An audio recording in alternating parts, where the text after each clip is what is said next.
सच दिखाते हैं हम, हर खबर विश्लेषण के साथ।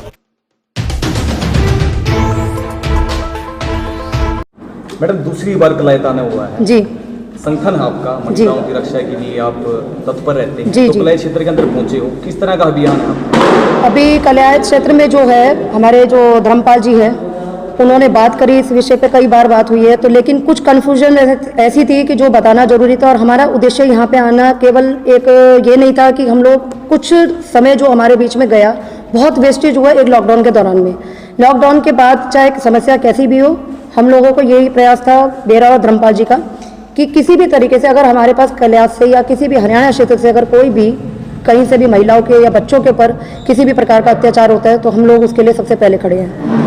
लेकिन हमें जब कोई बताएगा उसी अनुसार, हम खुद तो कुछ कर नहीं सकते, जब तक हमें कोई बताएगा नहीं तो हम करेंगे कैसे। तो इस संगठन को चलाने के लिए मुझे कुछ ऐसे लोगों की ज़रूरत है जो एकदम पावरफुल लोग हो और जो समय भी निकाले। ऐसा ना हो कि आज हमें ज़रूरत है कल वो बैठ जाए।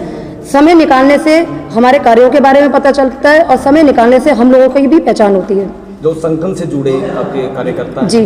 तो नसीहत गाइडलाइन क्या है आपकी? हमारी गाइडलाइन ये है कि जैसे समय समय पर जो भी गरीब लोग हैं उनके लिए काम करना, उनके लिए हमेशा आगे आना।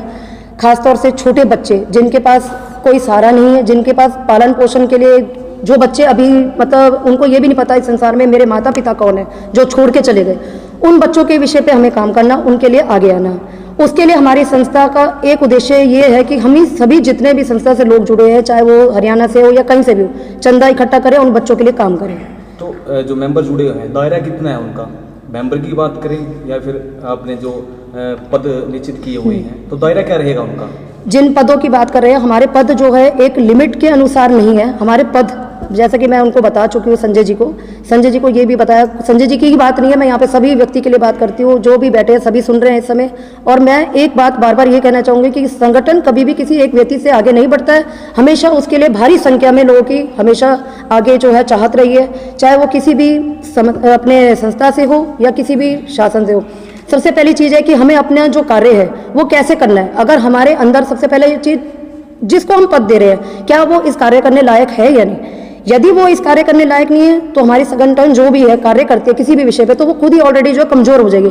हमें ऐसे व्यक्तियों की जरूरत है जो केवल अपने बारे में ना सोच के समाज के लिए काम निकाले और उसके लिए आगे हमेशा आए।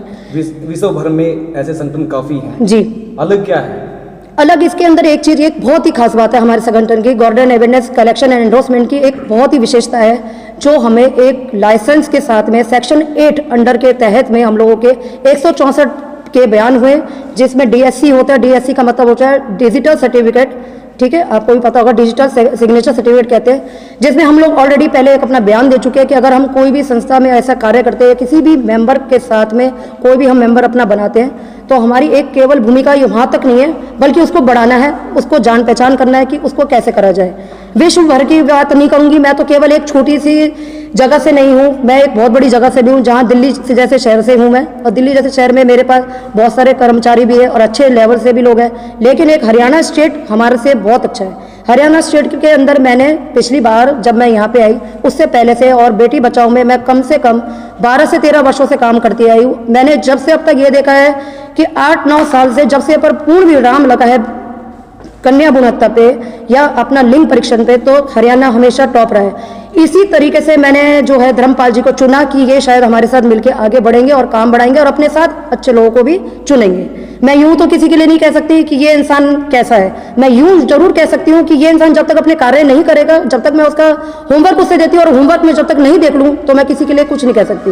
मेरी बेटी अभियान, आपसे बेटी बचाओ अभियान से आप जुड़े हैं जी, और इस फाउंडेशन के आप राष्ट्रीय अध्यक्ष हैं जी। तो अब तक सूचनाओं के आधार पर फाउंडेशन ने कितने केसों को सॉल्व किया गया है? अभी जैसा कि मैंने आपको बताया कि धर्मपाल जी, मैं सिर्फ यहाँ धर्मपाल जी की बात करूंगी। यूं तो मैंने आपको बता दी अपने बारे में कि मैं तो 12-13 साल से हूँ, लेकिन मैं सिर्फ केवल धर्मपाल जी की बात कर रही हूँ, जिनको हमने अभी अपने 17 मार्च से उनको जो अपने साथ जो जोड़ा गया है। सिर्फ ये पूछ रहे हैं जी, जो अभियान है, अभियान के तहत अब तक कितने केसों को सॉल्व हमने कम से कम भी अपने दिल्ली से पूछ रहे हैं या पूरे वैसे पूछ रहे हैं? हरियाणा से?